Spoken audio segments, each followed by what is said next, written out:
MBN 종합뉴스 오늘 주요 뉴스입니다. 가을 장마의 영향으로 남부지방에 호우경보가 내려지는 등 전국에 마른 비가 내렸습니다. 비는 내일 잠시 주춤하겠지만 12호 태풍 오마이스가 북상하면서 다음 주까지 전국적으로 국지성 호우가 내릴 전망입니다. 더불어민주당 유력 대선 주자인 이재명 경기지사가 이천 화재 당시 황교익 씨와 먹방을 촬영했다는 비판에 결국 사과했습니다. 국민의힘은 윤석열 전 검찰총장 측이 비상대책위원회를 추진 중이라는 주장이 나오면서 내부 갈등이 다시 불거졌습니다. 최근 법원에 수척한 모습으로 등장해 이목이 집중됐던 전두환 씨가 최근 혈액암 진단을 받은 것으로 확인됐습니다. 전 씨는 고령인 점을 감안해 항암 치료는 하지 않고 당분간 입원한 상태로 약물 치료를 받으며 추이를 지켜볼 것으로 전해졌습니다. 신규 확진자가 2,000명 가까이 나오는 가운데 루마니아 정부가 유통기한이 임박한 모더나 백신 45만 회분을 우리나라에 기부하기로 했습니다. 모레부터 영업시간이 단축되는 자영업자들은 더 이상 물러설 곳이 없다며 폭우 속 눈물의 행진을 진행했습니다.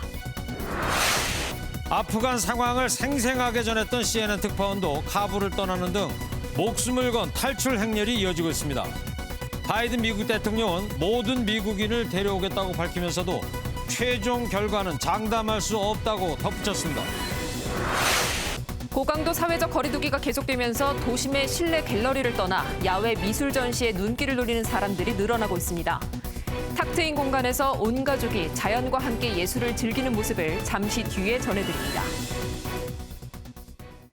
여러분 안녕하십니까? MBN 종합뉴스입니다. 오늘 오전에 서울 경기 지방에 비가 아주 무섭게 내렸죠. 네, 그러다 낮부터는 소강 상태를 보였는데요. 제주와 남해안을 중심으로 물폭탄이 쏟아지면서 전국 곳곳에 호우경보와 강풍주의보가 발효됐습니다. 네, 갑자기 쏟아진 집중호우로 전국에 피해가 속출했습니다. 네, 강진우 기자가 전해드립니다.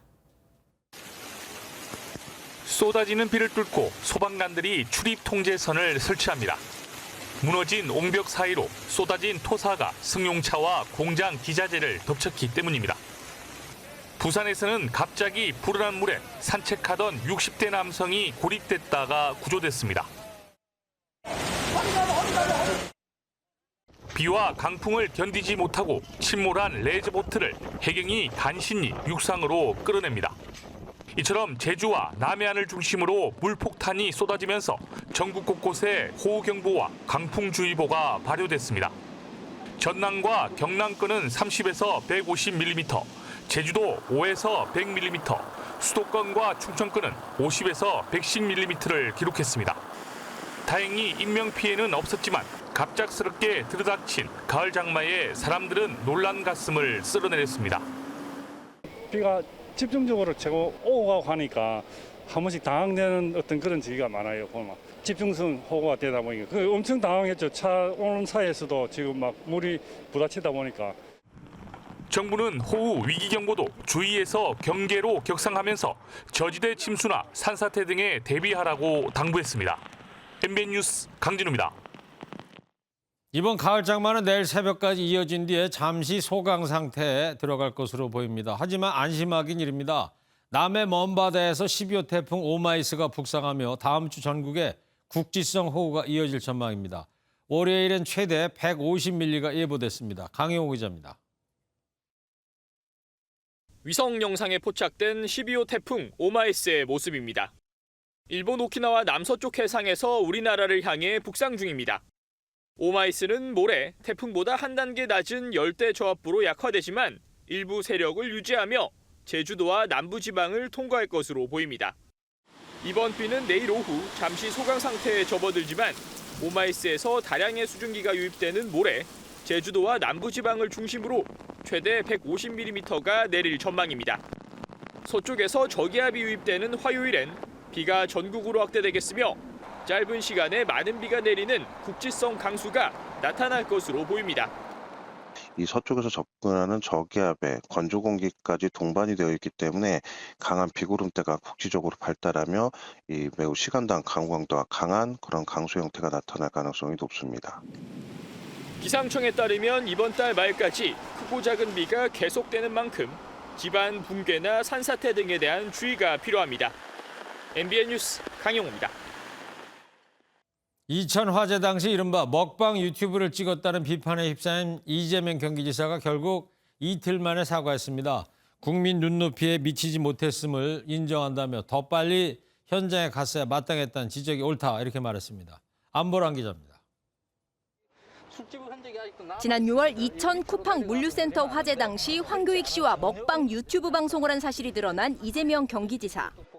우리가 떡볶이 시켜놓고 이 가래떡은 안 먹고 지금 어묵만 먹고 있어요. 여야 정치권의 비판에 매뉴얼대로 실시간 대응했다며 정면 반박하는가 싶더니 논란 이틀 만에 결국 사과했습니다. 이 지사는 나름 최선을 다했다고 생각했지만 모든 일정을 취소하고 더 빨리 현장에 갔어야 마땅했다는 지적이 옳다며 자세를 낮췄습니다. 페이스북에서 글을 올리셨더라고요. 네. 네, 죄송합니다. 그러니까, 네. 페이스북에 낸 대로 그냥 받아주시면 좋겠고요. 이런 가운데 민주당 대권 지지율 1, 2위 후보들은 본경선 첫 무대인 충청권을 찾아 민심 잡기에 나섰습니다. 세종시는 대통령 제2집무실 설치, 국회 분원 설치, 또 행정부 추가 이전 등으로 명실상부한 행정수도로 만들어 가겠습니다.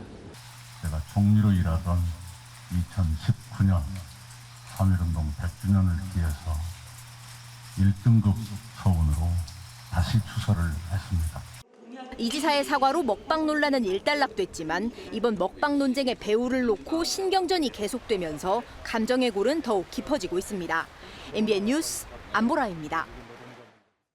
봉합되는 듯했던 국민의힘 내부 갈등이 재점화되는 걸까요? 윤석열 전 총장 측이 이준석 대표 체제를 믿지 못해서 비상대책위 출범을 추진 중이라는 주장이 나왔습니다.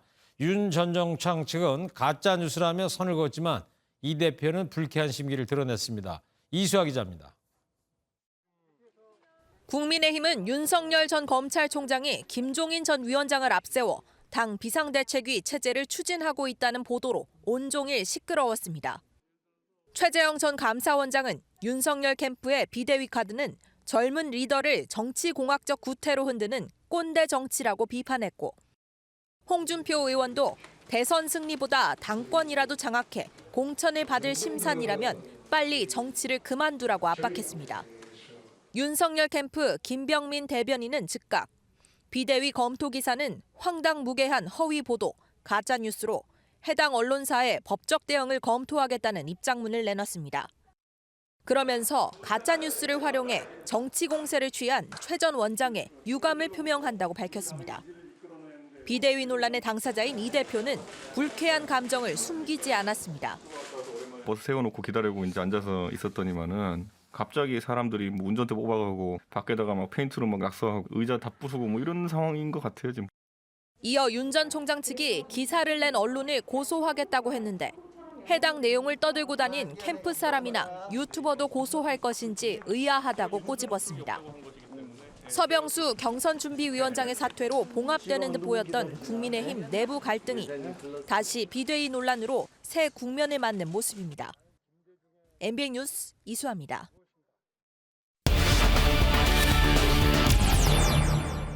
네, 전두환 씨가 혈액암 진단을 받고 병원에서 치료를 받고 있는 것으로 확인됐습니다. 전 씨의 재판이 진행 중이고 또 미납 추징금도 남아있는 상태라서 더 관심이 쏠리고 있는데요. 정치부 조경진 기자와 뉴스 추적하겠습니다. 조경진 기자. 네. 최근 재판 때 지금 오른쪽 화면 아닙니까? 네네. 모습 드러냈을 당시에 대역 아니냐는 말까지 나올 정도로 수척한 모습에 많은 국민이 이제 관심을 보이지 않습니까? 맞습니다. 전 씨는 지금 광주에서 5.18 사자 명예훼손 혐의로 항소심 재판을 받고 있죠. 최근 세 번째 재판 당시 전 씨의 모습 보고 계십니다. 예. 눈에 띄게 수척합니다. 법정에 들어가면서도 부축을 받았고 또 취재진 질문에는 묵묵부답이었습니다. 발포 명령 부인하시니까 광주 시민분들한테 유가족분들한테 하신 말씀 없으세요? 한 말씀만 해주세요. 네, 재판에서 이름과 주소 등을 확인하는 인정신문 이후에는 법정에서도 내내 조는 모습을 보였고요. 이 재판 시작 25분 만에 호흡곤란을 호소하면서 휴정됐고 법정 밖에서 휴식을 취하기도 했습니다. 네. 저 때가 이제 8월 9일이었죠? 네네. 네. 그러면 저 때도 혈액암 진단이 나왔을 때였습니까? 그건 아닙니다. 이 재판이 9일이었고 나흘 뒤에 병원에 입원해서 여러 가지 검사를 받았고 그 결과 혈액암 진단을 받은 것으로 파악됐습니다. 이 전두환 씨의 측근이죠. 민정기 전 비서실장은 우리 MBN과의 전화통화에서 건강이 나쁜 상태에서 재판에 다녀온 뒤에 급격하게 악화해 수액을 맞는 등 조치를 취했다가 입원까지 하게 된 것이라고 상황을 전했습니다. 네. 이 민 전 비서실장은 이순자 씨도 고령이라 간병이 쉽지 않고 현재는 장남, 차남, 딸 이렇게 3명이 교대로 병실을 지키고 있다고 분위기를 전했습니다. 어디 병원이죠? 네, 현재 신촌 세브란스 병원 1인실에 머물고 있고 당장은 퇴원이 힘든 상황이라서 입원 상태로 치료를 계속할 것으로 그렇게 파악되고 있습니다. 네. 혈액암은 어떻게 치료를 할 수 있습니까? 이 혈액암은 종류가 굉장히 다양한데요. 현재까지 검사 결과를 종합하면 전 씨의 진단명은 다발성 골수종이 유력한 것으로 전해집니다. 이 다발성 골수종은 이 골수 안에 백혈병의 한 종류인 형질세포라는 게 비정상적으로 많아지고 뼈까지 파고드는 그런 병이거든요. 면역장애나 신장장애 등을 일으킬 수가 있고 이 5년 생존율은 46% 정도로 매우 치명적인 암은 아니라고 볼 수 있습니다. 네. 이 통상은 골수이식이나 항암 치료를 하게 되는데 이 전 씨는 90살의 고령이기 때문에 이러한 치료가 더 힘든 상황으로 이어질 수가 있습니다. 이 때문에 이 전 씨는 추이를 지켜보면서 그때그때 상황에 맞는 약물을 적용하는 이 대증요법 방식으로 치료가 진행될 것으로 전해집니다. 대증요법이라는 게 뭐 예를 들어서 열이 나면 해열제를 복용한다든가 그때그때 처치한다 이런 얘기죠? 네, 그렇습니다. 또 이 전 씨가 치매를 앓고 있는데 이 병원에서 10년째 치매 치료를 받고 있거든요. 최근 전 씨가 식사를 잘 못해서 8kg 정도 체중이 급격하게 감량됐고 기존의 치매 증상에 혈액암까지 이 병원에서는 종합적인 치료가 이뤄질 것으로 보입니다. 네. 자, 상황이 이렇다면 앞으로 남은 재판 일정의 참석 여부는 어떻게 될 것 같습니까? 이 광주에서 진행 중인 사자 명예훼손 4번째 재판이 오는 30일로 예정이 돼 있습니다. 이 민 전 비서실장에게 다음 재판에 관해서도 질문을 했는데 그건 좀 불가능할 것 같다. 최근 재판도 안 갈 수가 없는 처지라서 무리해서 갔던 것이다. 이렇게 답했습니다. 불가능하다는 거는 못 갈 것 같다는 얘기죠? 네, 현재로서는 쉽지 않다라는 이제 뉘앙스가 읽히는데요. 네. 다만 아직 시간이 남아있기 때문에 이 부분은 앞으로의 치료 상황 등을 더 지켜봐야 알 것 같습니다. 예. 자, 그리고 마지막으로 이 전두환 씨 연희동 자택을 둘러싼 소송도 남아 있지 않습니까? 네, 잘 아시겠지만 전 씨는 추징금 991억 원을 납부하지 못한 상태고 이 검찰은 미납 추징금을 환수하기 위해서 공매 절차를 집행하고 있으면서 이 전 씨의 연희동 자택을 공매에 넘겼잖아요. 이 자택이 본체 별채로 구성돼서 명의가 부인 이순자 씨, 또 며느리 이 씨로 나뉘어져 있거든요. 네. 이 전 씨 연희동 자택의 별채 소유주인 며느리가 이 검찰의 별채 압류 부당하다라고 소송 냈는데 어제죠. 서울고등법원이 압류 처분 적법하다라면서 검찰 손을 들어줬습니다. 예, 그렇군요. 잘 들었습니다. 조경진 기자였습니다. 네, 코로나19 관련 소식입니다. 백신 접종을 시작한 지 176일 만에 우리 국민 절반이 1차 접종을 마쳤습니다. 백신 수급은 여전히 불안하다는 지적인데 루마니아 정부가 유통기한이 임박한 모더나 백신 45만 회분을 우리나라에 기부하기로 했습니다. 먼저 정태진 기자입니다. 코로나19 신규 확진자는 1,880명을 기록하며 이틀 만에 2,000명 아래로 내려왔습니다. 변이 바이러스와 돌파 감염이 잇따르면서 당분간 확산세를 꺾기는 어려울 것으로 보입니다. 이런 가운데 위중증 환자는 지난 3주간 300명을 웃돌다 4차 대유행 이후 처음으로 가장 많은 400명을 넘어섰습니다. 백신 속도전의 필요성이 제기되는 가운데 우리 국민 절반에 해당하는 2,568만 명이 1차 백신 접종을 마쳤습니다. 접종이 시작된 지 176일 만인데 접종을 모두 마친 국민은 22%에 불과해 아직 갈 길이 먼 상황입니다. 한편 미국 모더나사가 백신 공급 물량을 줄여 수급 논란이 있는 가운데 루마니아 정부가 모더나 백신 45만 회분을 우리나라에 기부할 것으로 알려졌습니다. 루마니아의 백신 접종률은 24%로 우리나라와 비슷하지만 접종 속도가 느려지자 유통기한이 임박한 백신은 해외 기부로 소진하고 있습니다. 문재인 대통령은 백신 접종률과 관련해 예상외로 빠른 진도라며 이런 추세라면 추석 전에 국민 70%가 1차 접종을 마칠 것으로 전망했습니다. MBN 뉴스 정태진입니다. 꺾일 줄 모르는 확산세에 정부가 거리두기 4단계를 2주 더 연장하기로 했죠. 이에 자영업자들이 길로 나섰습니다. 빗속에서 검은 우산을 들고 더 이상 버틸 수 없다고 정부에 호소했습니다. 박은채 기자입니다. 검은 옷을 입은 사람들이 검은 우산을 쓴 채 비가 쏟아지는 거리를 걸어다닙니다. 다가오는 월요일부터 식당과 카페의 영업시간이 9시로 단축되는 데 반발해 국회로 모여든 상인들입니다. 원래 100여 명이 함께 걷기 운동을 하려 했지만 경찰의 제지로 한 곳에 모이지는 못했습니다. 2년 참았으면 많이 참았거든요. 더 이상 이제 진짜 물러날 데가 없어서 나온 거거든요, 저도. 저희는 일을 안 하면 그냥 0원이 아니라 마이너스거든요. 7시 이후부터 본격적으로 손님을 맞는 식당 운영자들은 눈앞이 캄캄합니다. 임대료만 해결된다면 당장이라도 휴업할 수 있다고 털어놓을 정도입니다. 정부의 임대료 지원이 100% 있을 경우에 오늘부터라도 영업을 중단할 의사가 있거든요. 임대료 지원도 없는 상태에서 정부의 말만 기다리기에는 너무 어려운 처지가 되어 있습니다. 행렬에 참여하지 못한 상인들도 가게 앞에 검은 우산을 펴 뜻을 전달했습니다.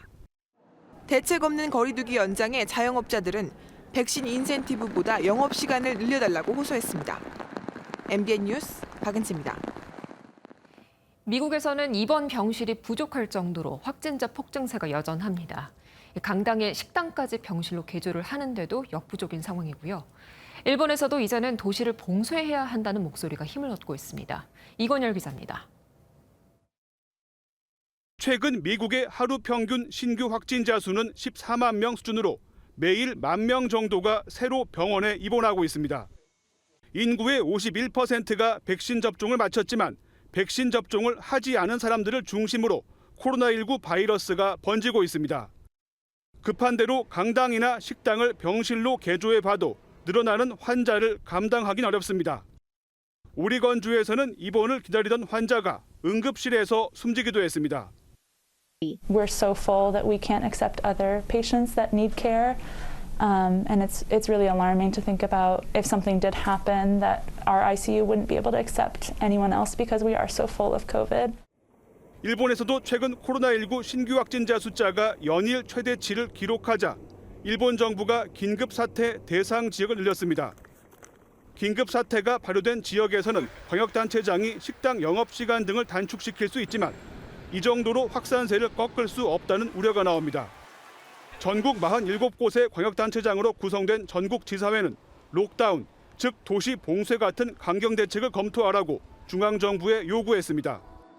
스가 요시히데 총리는 도시 봉쇄를 시행한 다른 나라에서 큰 방역 효과가 없었다는 이유로 선뜻 결정을 내리지 못하는 상황입니다. MBN 뉴스 이건열입니다.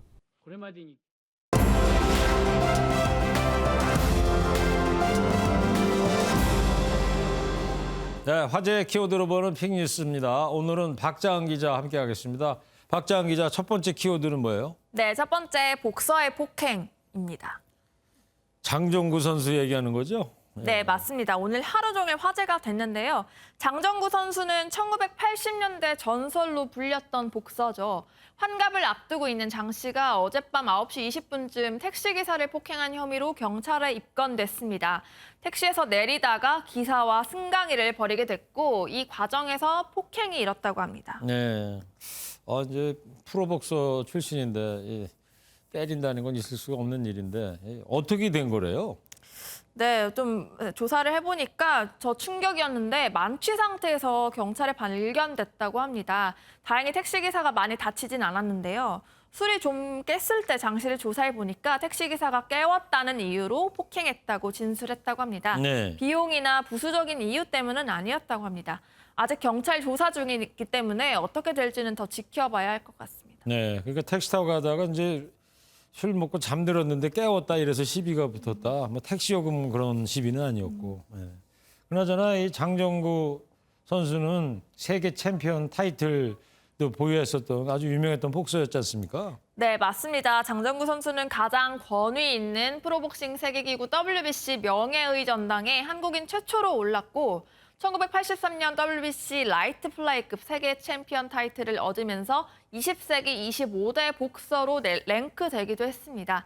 장씨 통산 전적은 38승 중에 17KO 4패입니다. 이렇게 영웅적인 인물이 폭행 사건에 연루됐으니 누리꾼들은 실망을 금할 수가 없었죠. 네, 장정구 선수가 80년 초중반에 정말 인기 있는 프로복서였거든요. 장정구 선수 그때 별명이 뭔지 모르시죠? 네. 이름 비슷하게 짱구라고 그랬었습니다. 예. 어쨌든 뭐 이렇게 복서 영웅이었는데 이런 안타까운 소식을 듣게 돼서 참 그렇습니다. 자, 다음 키워드는요? 네, 다음은 소녀상 손편지입니다. 평화의 소녀상을 얘기하는 것 같고 손편지는 뭐예요? 네, 일단 평화의 소녀상은 그 평화의 소녀상이 맞는데 네. 독일 베를린 미테구에 있는 그 소녀상입니다. 지난해 10월 베를린시가 이 소녀상 설치 한 달 만에 철거를 요구했고 예, 지금 저 소녀상이죠. 네, 맞습니다. 미이행 시에는 강제 집행도 하겠다고 했는데요. 이 명령은 일본 정부가 요청한 지 며칠 지나지 않아 나온 거여서 더 논란이었습니다. 예, 박 기자가 이 소녀상을 얘기한다는 걸 보니까 철거되지는 않은 거군요. 네, 다행히 철거는 안 됐는데요. 예. 그동안 국내와 현지에서 이 소녀상을 지키려는 촛불 집회도 많았고 또 베를린 시민사회와 코리아 협의회가 철거 명령 효력 정지 가처분 신청을 내는 등 이에 영향을 받은 미테구 의회가 지난해 12월 소녀상 영구 설치를 결의했습니다. 아, 잘 됐네요. 네, 이에 대한 감사 의미로 서울의 고교생들이 독일에 직접 손편지를 보냈는데 예. 무려 4,000통이 넘었습니다. 한정화 코리아 협의회 대표가 이를 전달하기도 했습니다. 아, 지금 저 편지가 그 4,000통 중에 한 통인가 보죠? 네, 맞습니다. 우리 고교생들이 손으로 써서 편지를 보냈다, 도구로 써서? 네.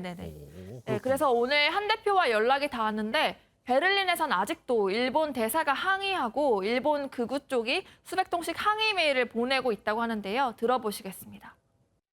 시민들과 그 과반수의 미테구 의원들은 여성의 인권을 침해한 전시 성폭력을 상징하는 보편적인 이야기다. 소녀상이 남았으면 좋겠다. 이렇게 말씀하고 계세요. 네, 그렇군요. 소녀상 자체로도 이 도시에서 선한 영향력을 끼칠 수 있는 것 같아서 참 보기가 좋습니다. 예. 자, 다음 키워드 뭐예요? 네, 다음은 영탁 고소 예고입니다. 가수 영탁 씨 얘기하는 거죠? 예. 네. 이야기 뭐 계속 나오고 있는데요. 어떤 고소를 예고했습니까? 네, 영탁 씨가 이제 본인이 광고 모델로 있었던 막걸리 회사 예천 양조와 계속 갈등을 빚고 있는데 영탁 씨 측이 이곳에서 이제 협박을 받았다면서 상황이 역전됐습니다. 영탁 씨 측은 예천 양조 측의 요구대로 상표권 협상을 하지 않으면 이미지가 손상되고 사회에서 매장당할 거라며 협박당했다고 하는데요. 네. 모친에게도 전화로 협박했다고 하면서 내주 고소할 거란 입장을 내놨습니다. 네. 지난번에 보니까 막걸리 회사, 양조 회사 쪽에서 영탁 측이 150억을 요구했다. 뭐 이런 이야기 나오지 않았었어요? 네, 그래서 좀 말이 많았는데 이 예천양조 측은 영탁 씨가 모델 재계약 조건으로 1년에 50억 원씩 3년간 150억 원을 먼저 제시했다는 근거를 법정에서 또 제시하겠다고 합니다. 결국 법정 싸움으로 이어지면 명확한 증거가 있는 측이 이기지 않을까 싶습니다. 네, 결국 뭐 노래 막걸리 한 잔이 이제 법정까지 가게 되는 셈인데 빨리 좀 해결이 돼서 팬들한테 확실한 이야기 좀 전해줬으면 좋을 것 같습니다. 지금까지 박자은 기자였습니다. 필사의 탈출전이 벌어지고 있는 아프가니스탄 관련 소식 전해드리겠습니다. 이 화면 속의 이 사람, 탈레반 앞에서 보도를 하던 강심장의 CNN 특파원도 아프간을 탈출했습니다. 그리고 모두가 우려했던 대로 탈레반의 공포 정치가 본격화했던 소식입니다. 먼저 정설민 기자입니다. 카불 공항에 총성이 울리고 체류탄이 발사됩니다. 아이를 안은 남성이 황급히 달아납니다. 한 소녀가 공항에 들여보내달라고 울부짖고 미군이 담을 넘는 여성을 돕기도 합니다. 아프간 상황을 생생하게 전했던 CNN 특파원도 미 공군 수송기에 몸을 실었습니다. So we just managed to get into the airport compound and I have to say it was pretty intense. It was just like this crush of desperate people and screaming children and women. 몰려드는 인파에 공항이 마비되면서 항공기 운항이 7시간 중단됐고 공항을 200m 앞에 두고 들어오지 못하는 미국인들을 위해 헬기도 동원됐습니다. 탈레반이 외국으로 떠나는 사람들을 막지 않는다고 밝혔지만 실상은 목숨 건 탈출이 이어지고 있습니다. It's a very, very crazy situation right now, and I hope the situations get better because I see the kids are dying. It's very terrible. 탈레반은 자신들에게 대항한 지방경찰청장을 잔인하게 처형하고 미국인까지 구타하는 등 공포 정치를 본격화하고 있습니다. 한편 탈레반의 인자가 카불에 입성하면서 몇 주 안에 새로운 정부 틀을 내놓겠다고 밝혔습니다. MBN 뉴스 정사이민입니다. 네, 현재까지 아프간에 남아있는 미국인은 11,000명 정도로 바이든 미 대통령은 자국민 모두를 안전하게 귀환시키겠다고 약속했습니다. 하지만 최종 결과는 장담할 수 없다는 말도 덧붙였는데 그만큼 상황이 좋지 못한 것으로 보입니다. 박통일 기자입니다. 미국 공수부대원들을 태운 수송기가 카불 국제공항에 착륙합니다. 아프가니스탄에 남아있는 미국인 철수작전 지원을 위해 투입된 수송기입니다. 아프간 수도 카불 함락 후 두 번째로 대국민 연설에 나선 바이든 대통령은 모든 미국민을 집으로 데려올 것이라고 강조했습니다. 다만 이번 대피 작전이 역사상 가장 어려운 공수작전 중 하나라며 인명피해가 없을지는 장담할 수 없다고 말했습니다. I cannot promise what the final outcome will be or what it will be, that it will be without risk of loss. But as Commander-in-Chief, I can assure you that I will mobilize every resource necessary. 현재 아프간 내 미국인은 11,000여 명.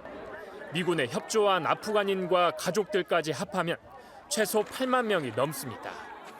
미군이 이번 철수작전을 위해 파리 공수사단 등 미군 6천여 명을 투입한 가운데 지난 14일 이후 철수한 인원은 18,000명 정도로 추산됩니다. 바이든 대통령은 모든 미국인을 대피시키기 위해 당초 작전 시한으로 정한 이달 말 이후에도 미군이 아프간에 잔류할 수 있다고 밝혔습니다. MBN 뉴스 박통일입니다. 1999년 제주 변호사 살인 사건을 교사한 혐의를 받는 남성이 22년 만에 구속이 됐습니다. 작년에 방송에 출연해서 범행을 자백한 것이 경찰 재수사로 이어진 건데요. 자신의 공소시효가 만료된 것으로 알고 이런 방송을 했다는군요. 그런데 알고 보니까 해외 체류 기간은 공소시효에서 제외된다는 사실을 이거를 몰랐던 겁니다. 박규영 기자입니다. 검은 모자를 눌러쓴 남성이 법원 정문으로 들어갑니다. 1999년 제주에서 발생한 변호사 살인 사건과 관련해 살인교사 혐의를 받는 김 씨가 22년 만에 구속됐습니다. 법원은 김 씨의 주거가 일정하지 않고 도주 우려가 있다며 구속영장을 발부했습니다.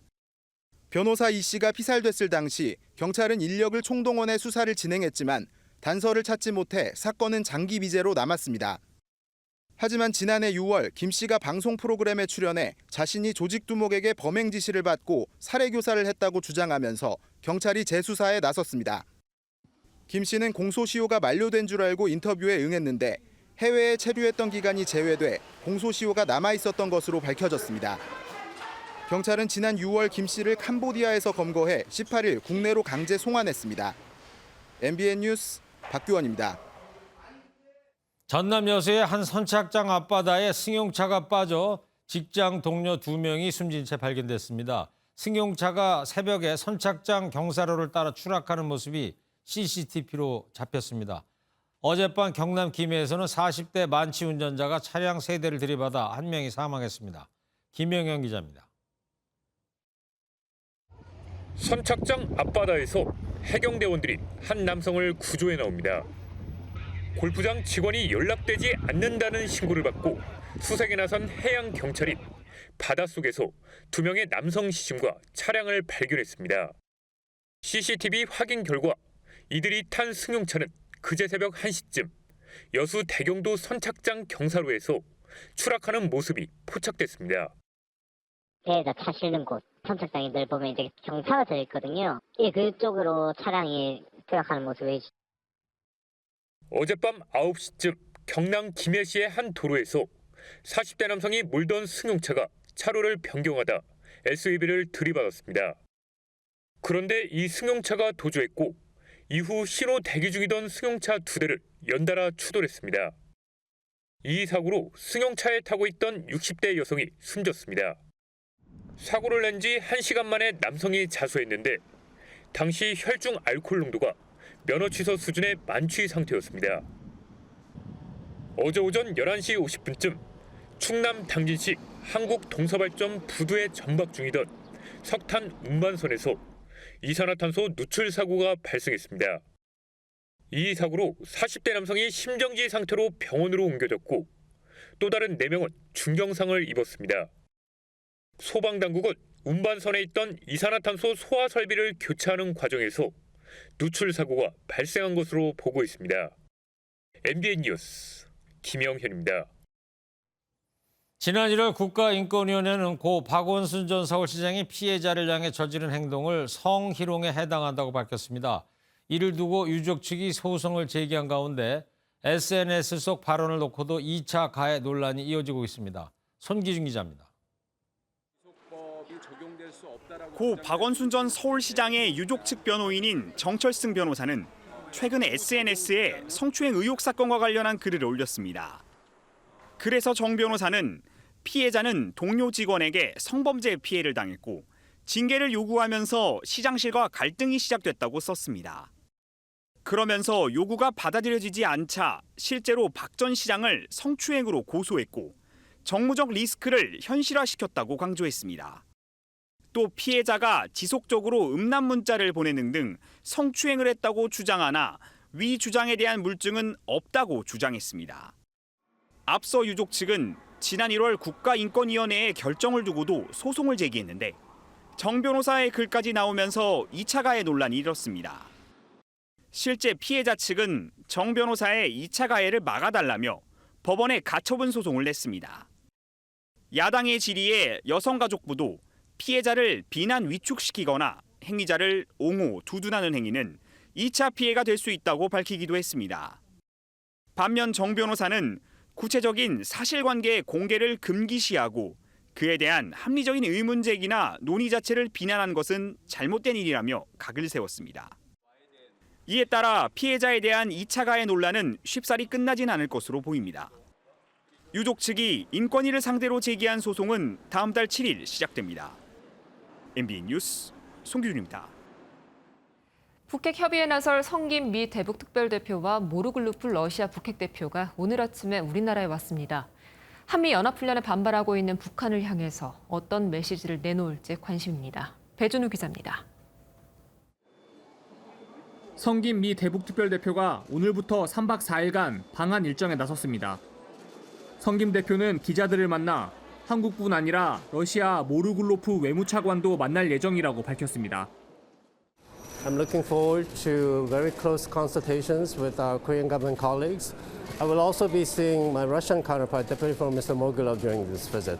So I think it would be a very productive visit. 이고리 모르글로프 러시아 외무차관 겸 북핵 수석대표도 입국해 엿새간의 방한 일정을 시작했습니다. 23일엔 한미 북핵 수석대표 협의와 한러 정책 협의가, 24일엔 한러 북핵 수석대표 협의가 있을 예정입니다. 미러의 동시 방안은 북한이 한미 연합훈련에 반발하며 도발 가능성까지 시사한 데 따른 위기감을 반영했다는 분석입니다. 도발의 가능성을 열어놨기 때문에 미국과 러시아도 한반도의 안정이 중요하다는 측면에서 논의의 필요성을 느껴서 방한한 것이다라고 판단이 됩니다. 이런 가운데 김정은 북한 국무위원장은 고위층 용으로 추정되는 평양 보통강변 다락식 주택 건설 현장을 찾았습니다. 북한 노동신문은 김 위원장이 크게 만족하고 아름다운 구슬 다락이라는 뜻의 경루동으로 명명할 것을 제안했다고 전했습니다. 다음 주 한미 연합훈련 종료를 앞두고 북한의 도발 여부와 미국의 대북 메시지 내용에 관심이 쏠리고 있습니다. MBN 뉴스 배준우입니다.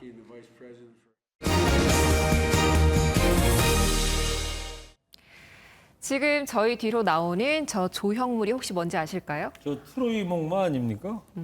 아이들 놀이시설 아니에요? 그건 아니고요. 야외 미술관에 전시된 작품입니다. 누구 작품인데? 김진성 작가가 나무로 만들었는데요. 목마와 착벌레 이야기라는 작품이에요. 그래서 책에 저 벌레 2마리가 올라와 있는 거군요. 맞습니다. 작가의 상상력이 만들어냈는데 네. 이 게임에만 익숙한 우리 어린이들에게 순수한 동심을 일깨워주지 않을까 싶네요. 네. 정앵커도 나중에 아들 데려가서 네. 트로이 목마 얘기해주면 영감 받아가지고 훌륭한 인문학자 될 수도 있을 것 같은데요. 아유, 좋네요. 꼭 그래야겠어요. 요즘 코로나 시대에 도심 갤러리 대신에 야외 전시장이 인기라고 하는데요. 이동훈 기자가 먼저 다녀왔습니다. 아름드리 나무 옆 잔디밭에서 가족들이 돗자리를 펴고 여가를 즐깁니다. 김진성 작가의 목마 미끄럼틀은 직접 올라가 체험할 수도 있는 미술 작품이자 놀이터입니다. 요즘 마땅한 나들이 장소를 찾지 못했던 가족 단위 관람객도 모처럼 즐겁기만 합니다. 야외에서 조금 더 편하게 돌아다닐 수 있어서 좋고요. 같이 돌아다니기도 좋고 그리고 미술도 보고 같이 놀 수 있어서 너무 좋아요. 실내 전시장에서는 대가 피카소의 회화와 도자기, 교과서에 실린 작품도 접할 수 있습니다. 자연을 배경으로 조각공원을 이제 중심으로 해서 미술 전시 그리고 체험 그리고 작품 속 놀이터를 구성되어 있는 그런 공간이고요. 깨끗한 계곡이 있는 숲속에 허수아비가 서 있습니다. 에코뮤지엄 허수아비 마을은 대형 펜션을 개조해 누구나 방문할 수 있는 미술관으로 탈바꿈했습니다. 시골의 향수를 느끼는 그런 에코뮤지엄으로 만들려고 해서 그동안에 펜션으로 집이 많았는데 한 반은 다 헐어버렸습니다. 그리고 자연으로 돌려주는 거. 코로나로 가슴 답답한 도시인들을 대자연 속 미술관들이 기다리고 있습니다. MBN 뉴스 이동훈입니다. 오늘 오전 9시 40분쯤 전북 군산 어청도 서남서쪽 124km 해역에서 규모 4.0의 지진이 발생했습니다. 이번 지진은 지난 1월에 이어 두 번째로 올해 한반도에서 발생한 36차례의 지진 중에 가장 큰 규모입니다.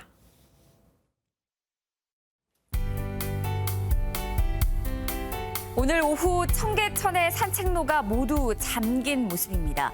가을 장마의 영향으로 오늘 전국에서는 강한 비가 종일 집중됐습니다. 호우특보가 내려진 가운데 밤이 되면서 빗줄기는 점차 잦아들고 있는 모습인데요. 오늘 하루 동안 영남에는 200mm에 가까운 비가 쏟아졌고 제주와 수도권에도 100mm 안팎의 일강수량을 기록했습니다. 제주는 내일도 120mm 이상의 비가 하루 동안 집중되겠습니다.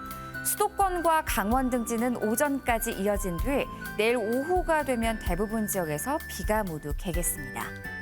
태풍의 영향도 받겠는데요. 어제 제12호 태풍 오마이스가 발생해서 남해안으로 접근하겠습니다. 저기압으로 세력은 약해지겠지만 모레 우리나라로 많은 수증기를 가지고 오면서 큰 비가 우려되는 상황입니다. 내일 중부지방 서울의 한낮 기온 29도로 비가 그치고 기온이 다소 오르겠습니다. 경남 해안 지역은 내일 새벽까지 바람이 무척 강하게 불겠습니다. 동해안 지역 강릉의 낮 최고 기온 31도, 울진도 30도까지 올라서겠습니다. 다음 주 태풍까지 겹치면서 많은 비가 쏟아질 것으로 보이는데요. 미리 피해가 발생하지 않도록 대비해 주시는 노력이 꼭 필요하겠습니다. 날씨였습니다.